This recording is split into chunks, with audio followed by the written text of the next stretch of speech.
Well, hello, my fellow camp devs. In this video, I'm going to tell you how you can move your characters left, up, down, and get out. Well, this one is for simple characters. If your character doesn't have much of physics and doesn't have any animation, then you can use this simple method to move your characters. So let us begin. So I'm going to open my Godot. It's Godot 4, obviously. So I'm going to create a new project and name it character moving. Sorry. Okay, so we're gonna need a node that is character body 2D. Yep, that's it. We're gonna name it player. Yep, and we need a sprite 2D.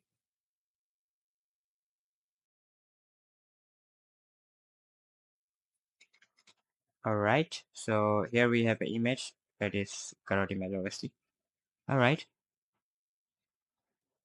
so we're gonna add a script in player. Okay, and the next thing we're gonna create a node 2D for level. So we're gonna name it level. All right, we're gonna save it and we're just going to link. So we have to link this player in here. Okay, so we can see our player here. All right, so for moving our characters we need to bind our keys. Okay, so I'm gonna name it left. So I'm gonna bind a key for left, it's A. Okay, and for right moving, we're gonna bind our key here D. Okay, that's it. For up, we're gonna bind our key that is W, and for down, we're gonna bind our key that is S. Alright, so we have bind our key here. Okay, in the script, we're gonna create a new function that is process. Yep, that's it. So now I'm going to pass it. If your character have complex physics and animation, then you're gonna use physics process instead of process. So this one function is for the simple character animation, simple character moving.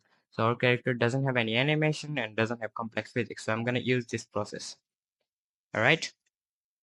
Okay, we're gonna create a variable here that is integer and its speed is 200. Okay. Okay, after that, I'm going to create a variable inside the process function that is bar direction, and we're gonna put input here dot get vector, and we're gonna put here down, sorry, not down, left, and right, and up, and what we have, it's down. All right, that's it. So we're gonna remove this pass. After that, I'm gonna assign velocity direction into speed. Okay, so the speed is a variable that we have created earlier, that is which is 200. Okay, so that's it. Okay, it's done. After that, we're just going to call move and slide here. Okay, that's it. So we're gonna save it and let's try to run it. And okay, so we have to run it from the level currency. Okay, I think it should work. Yep. So when I press W, it is moving toward upward direction. When I press D, it's moving in the right direction. When I press A, it's moving in the left direction, and when I press S, it's moving in the down direction. Okay, that's it. So that's how you can create a moving character in Godot.